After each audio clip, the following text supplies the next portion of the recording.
সম্প্রতি নানা ইস্যুতে ভারতের সঙ্গে সম্পর্কের অবনতি হয়েছে বাংলাদেশের। এমন পরিস্থিতিতে সামাজিক যোগাযোগ মাধ্যম ট্যাঙ্কের বহরের একটি ছবি শেয়ার করে দাবি করা হচ্ছে বাংলাদেশের ট্যাঙ্কের বহর যাচ্ছে ভারতীয় সীমান্তের দিকে। আয়রন ক্লাড নামে একটি এক্স অ্যাকাউন্টে গত 30 নভেম্বর ট্যাঙ্কের বহরের একটি ছবি প্রকাশ করে দাবি করা হয় বিপুল সংখ্যক বাংলাদেশি ট্যাঙ্ক ভারতীয় সীমান্তের দিকে যেতে দেখা গেছে। একই দিন সাইবার ব্যুরো নামে একটি এক্স অ্যাকাউন্টে দাবি করা হয় পাকিস্তান থেকে হাজার হাজার আর্টিলারি সেল এবং গোলাবারুদ সংগ্রহ করে ভারতীয় সীমান্তের কাছে ট্যাঙ্ক এবং সাঁজোয়া যান মোতায়েন করেছে বাংলাদেশ সেনাবাহিনী। আরও বেশ কিছু সোশ্যাল মিডিয়া অ্যাকাউন্ট থেকে একই দাবি করা হয়েছে।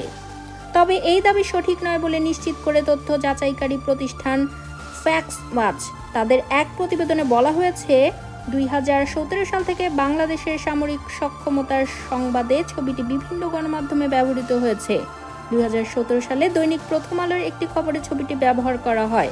ফলে এই ছবির ট্যাঙ্কগুলো ভারতের দিকে যাচ্ছে এমন দাবি মিথ্যা বলে চিহ্নিত করেছে ফ্যাক্টস ওয়াচ।